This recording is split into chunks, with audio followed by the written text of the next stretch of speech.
When you think about foreign policy, it often feels like this distant thing, doesn't it? Like something decided way up high by just a few people. Yeah, absolutely. You see the headlines, the agreements, but the actual nuts and bolts of how it gets made, that feels kind of hidden away. It does.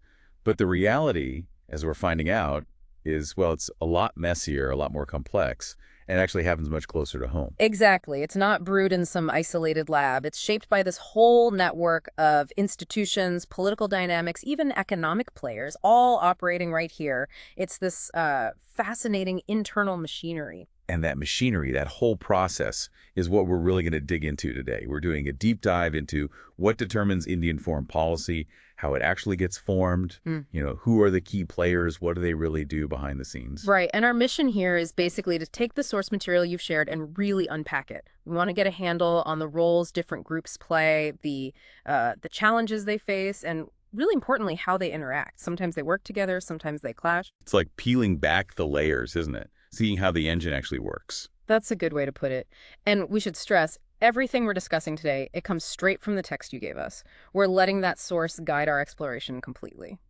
And understanding this stuff, how policy actually gets made domestically, it's not just academic, is it? It really matters for you, the listener. Oh, totally.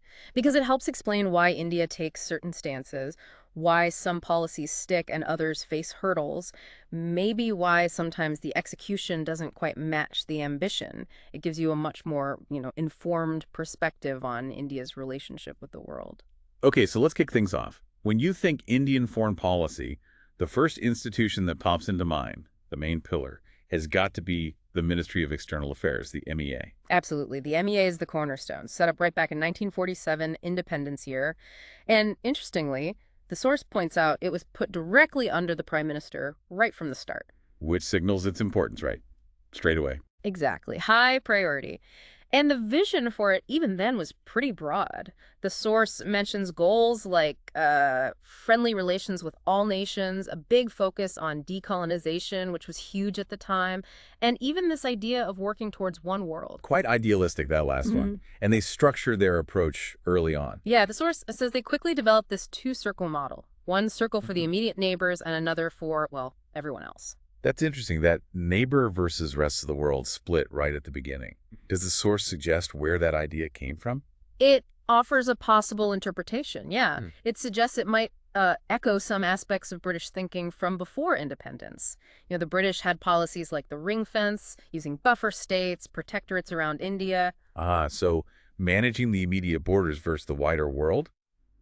That kind of strategic thinking might have carried over. That's the potential link the source raises. It suggests that maybe some of that pre-existing framework for thinking about the region versus the globe subtly influenced how the new MEA set itself up. So even while becoming independent, there might have been this inheritance, not just of buildings maybe, but of certain strategic concepts too. That seems to be the suggestion. And the source does note that the MEA in 47 wasn't starting from absolute zero capability-wise. It apparently had the infrastructure needed to engage with quite a few states right from the get-go. Implying it could use existing networks or capacity left over from the British administration. That seems likely. Based on the source, it could leverage what was already there. And the source gives an example involving Britain and Afghanistan, illustrating how these inherited links were used. It does. It talks about how the British had this long engagement with Afghanistan, mainly to counter Tsarist Russia in Central Asia, right? Great game stuff. Exactly. So according to the source, this existing British connection kind of smoothed the path for independent India's diplomacy there after 1947. Building on that, an Afghan trade delegation came to Delhi in 1949, leading to a treaty of friendship. And this wasn't just symbolic. India used it practically. Oh, yeah. After the treaty, India opened consulates in Afghanistan. And the source connects this directly to making India's Gulf operations easier. How so? The Gulf connection. Well, the British had employed many people of Indian origin in the Gulf oil fields. So independent India essentially used those inherited British links and the new diplomatic channels with Afghanistan to help manage its engagement with West Asia, especially regarding the Indian workers there. It shows adapting old ties for new purposes. Makes sense. So practical issues like the diaspora were front and center. But what about bigger picture stuff like the World Wars? Did they influence the early MEA? The source says definitely. The experience of the world wars gave India crucial insights, not just about how to project its views internationally, but also very practical lessons about, protecting its own borders. Global conflict informed national security needs. And speaking of practicalities, that diaspora you mentioned, that must have been a massive immediate job for the new ministry. Huge. Monumental, really. The British had moved Indians all over their colonies. So, the source points out, one of the very first critical tasks for the MEA was sorting out citizenship for millions of people of Indian origin living abroad. Foundational work. Establishing that connection and responsibility. And over time, did the way the MEA recruited people change? Did it become more professionalized? It seems so. Initially, it probably relied on existing personnel, but the source says later on, they made a deliberate shift. They started recruiting professional diplomats through the UPSC exams, the Union Public Service Commission. Creating a dedicated foreign service cadre. Exactly. A move towards specialized training and recruitment for diplomacy, separate from just general administration. But despite this professionalization and its central role, the source flags a really big ongoing problem for the MEA, doesn't it? It does, and this seems absolutely key to understanding how it functions. The source describes the foreign ministry as being severely understaffed. Understaffed compared to... Compared to other major countries.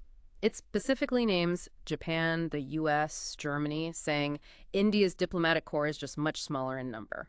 And what does that actually mean in practice? What's the impact of having too few people?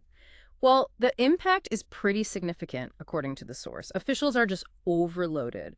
It gives the example of a joint secretary in the MEA often juggling a huge portfolio, multiple countries, complex issues. Spread way too thin. Exactly. And the direct result. They simply can't effectively process all the information coming at them. Cables, reports, briefs, requests. This bottleneck, this limited capacity due to workload, is presented as something that really reduces the MEA's overall effectiveness and its influence. Wow. So the main engine of foreign policy is running with this fundamental resource constraint built in. That's the picture the source paints. It's not a small thing. It affects everything they try to do. Okay, so the MEA is central, but strained. But foreign policy isn't just the MEA, obviously. The source points to other major government players. Right. The Defense Ministry, for instance. Huge organization, drawing from the Army, Navy, Air Force. You'd think they'd have a massive say in security-related foreign policy. But the source finds an issue there, too, something limiting their impact. It does. It highlights what it calls a lack of officials inside the ministry with deep, specialized knowledge of modern, complex defense procurement and policy. So the people making buying decisions or strategic plans might not be specialists. That's the implication. Key decisions on buying equipment or strategy often fall to career bureaucrats, maybe generalists, without that specific defense expertise. And the result of that? According to the source, it leads to delays. Decisions get bogged down. And the overall effect is that the military's own influence, the people who actually use the kit, gets reduced in those crucial foreign policy decisions affecting security. A disconnect. Interesting.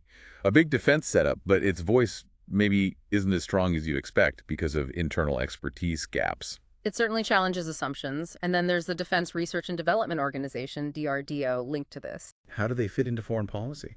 Well, their role is tied directly to those problems with foreign acquisitions. The delays, the complexities. India has long aimed for self-sufficiency at Manabharta in defense to fill gaps left by slow foreign procurement.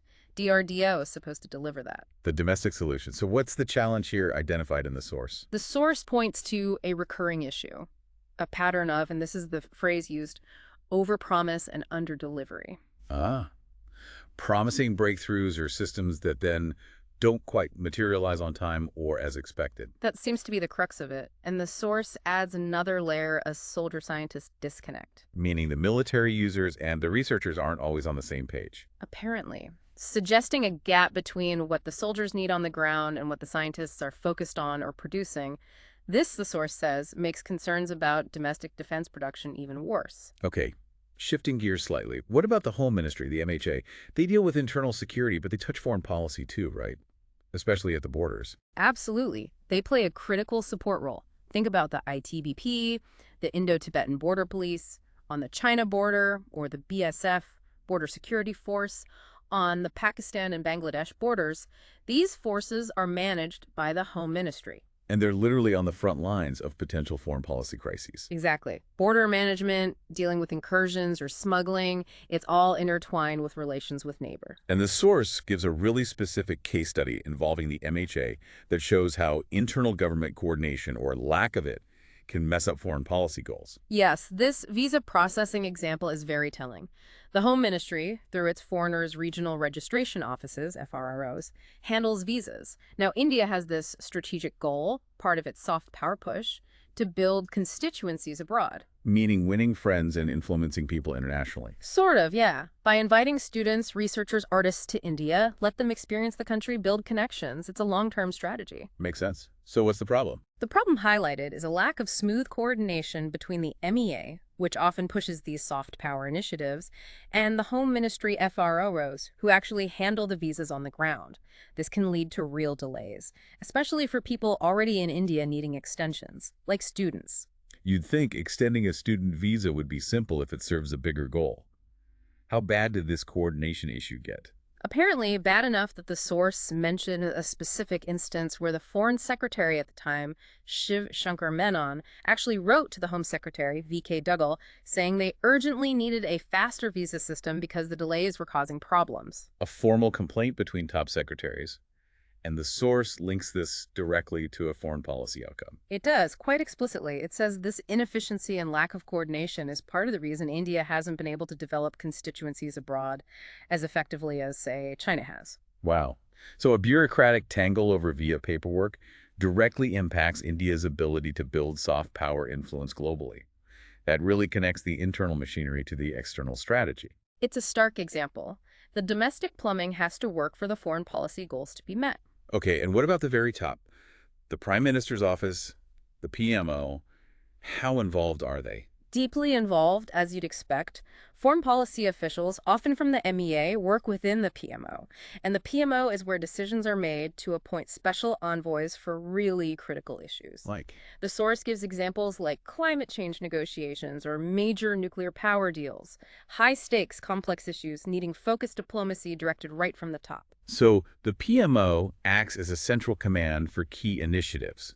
Any challenges mentioned even there? The source briefly notes that even at the PMO level, coordination can become an issue, especially as India's economy and global engagement have grown. More interests, more complexity means ensuring everyone is pulling in the same direction gets harder. Right. Okay, so we've covered the executive ministries and the PMO. What about Parliament? Where does the legislature fit in? Foreign policy often feels like the executive's turf. And constitutionally, it largely is. The source points out that foreign policy and defense are under the Union Executive according to List 1 of the 7th Schedule. That's the central government's domain. So the government makes the decisions. And the source contrasts this with the U.S. system regarding treaties. It does. In India, unlike the U.S., the government doesn't need Parliament's formal approval to declare or ratify international treaties. In the U.S., both houses of Congress have to approve treaties, which is a major check on the president.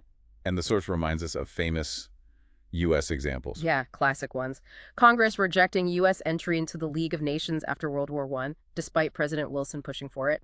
And more recently, the Senate refusing to ratify the Comprehensive Test Ban Treaty, CTBT, in 1999, even though President Clinton signed it. Big legislative roadblocks. So the Indian executive doesn't have that specific treaty hurdle. Does that mean Parliament is just a spectator on foreign policy? Not at all. The source is clear. The executive doesn't have totally free rein. Parliament has ways to keep an eye on things. What kind of tools do they have? Things like the Estimates Committee, the Public Accounts Committee, they look at government spending, including on diplomacy and defense. Plus, Parliament can use debates, motions, questions to scrutinize what the government is doing and demand answers. So they can't veto a treaty, but they can definitely make noise, ask questions, hold the government's feet to the fire publicly? Exactly. The source even mentions that right back in the first parliament, members were discussing things like postal rates between India and Pakistan. So oversight on cross-border issues was there from the start. And of course, the ultimate check Parliament has is confidence. The big one, yes. If Parliament loses confidence in the government, potentially over a foreign policy issue, it can force a vote of confidence. The source gives the example of the vote linked to the Indo-US nuclear deal.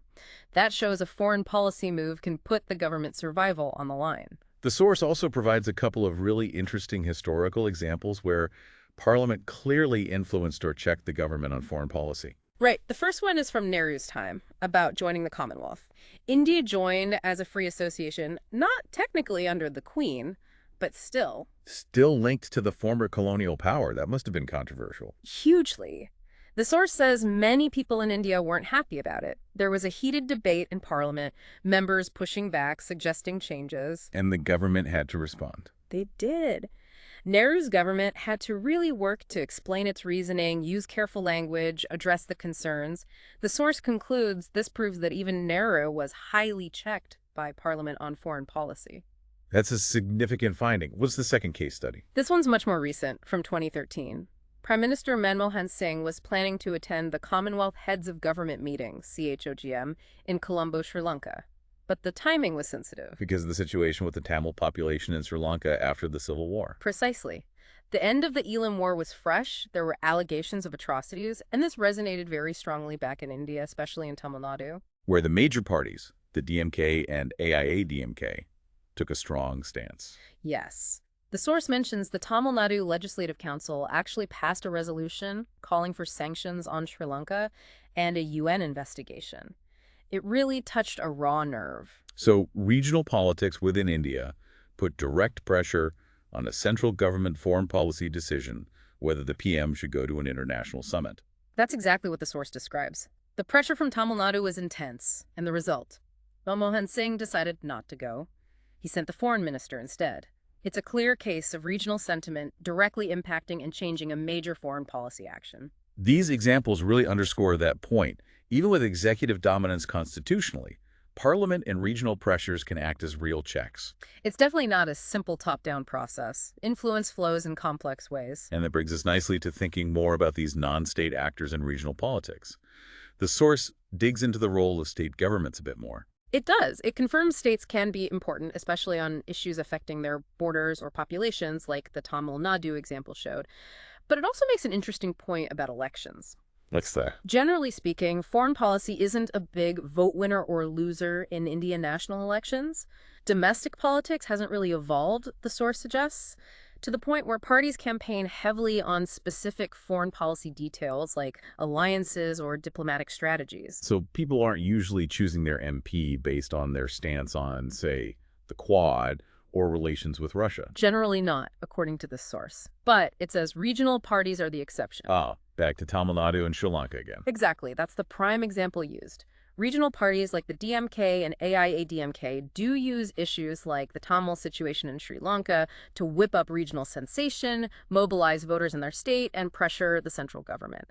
It's a way foreign policy does enter the political fray, just more at a regional level. So maybe not a national election driver, but a tool for regional players connected to specific cross-border issues. That seems to be the nuance.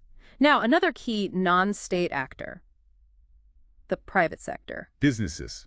Not the first group you think of in traditional diplomacy. And for a long time in India, the source says they weren't major players.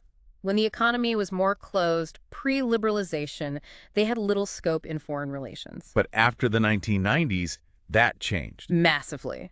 Post-Cold War, with economic reforms, the private sector quickly became a key player.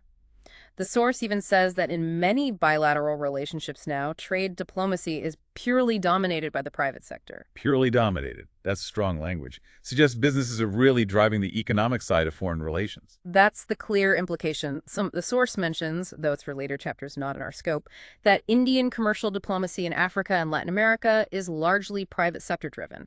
So business interests are actively shaping engagement with whole regions. Okay, that's a significant shift. What about the media's role in all this? The media plays a complex role, according to the source. It can help mold foreign policy and, crucially, take it to the people, drawing public attention to things. So it can build support for government actions. It can, yes. The source says there are examples where media helped create public backing, but it also adds a caution. Sometimes the media might indulge in manufacturing consent, Implying it might align too closely with the government's line sometimes. That's the potential downside mentioned. And the historical context matters. The source notes media was heavily controlled during the Cold War and only gained more freedom later. And the Kargil War in 1999 is given as an example of media impact. Yes, media reported right from the front lines. This coverage, the source says, created a powerful emotional wave of sympathy for the soldiers and boosted nationalism. The government also appropriately used the situation to empower the media, suggesting some level of coordination or shared interests. So media coverage directly impacted public feeling during a major conflict. Definitely shows its power. But the source also points out limitations like maybe not having enough Indian journalists based abroad historically, leading to reliance on foreign footage sometimes. And overall, how much influence does the media really have on policy itself or on voters? The source suggests its influence is still somewhat tied to the government's agenda. And critically, it says the media in India is yet to evolve fully to influence the electorate on foreign policy the way it might in the US, where it's often a bigger part of election debates. There's that example about the Indo-US relationship warming up in the mid-2000s. Right. Around 2004-2005, India and the US were getting much closer. The left parties in India were strongly against this, but, the source notes, the media generally stood by the government, supporting the closer ties. So in that case, media reporting tended to reinforce the government's policy direction rather than amplify the opposition's concerns. That's the picture painted by the source. It suggests the media is an important player in the public sphere, but maybe not yet a fully independent force consistently shaping the national political consensus on foreign policy. Okay, we've covered a lot of ground, different ministries, parliament, regional factors, business, media, and a recurring theme seems to be these internal challenges, especially coordination, affecting how well policies actually work, particularly the softer ones. Yes, and that visa coordination mess between the Home Ministry and MEA really brings this home. The source uses it to show how a breakdown inside the government system directly hinders achieving a foreign policy goal.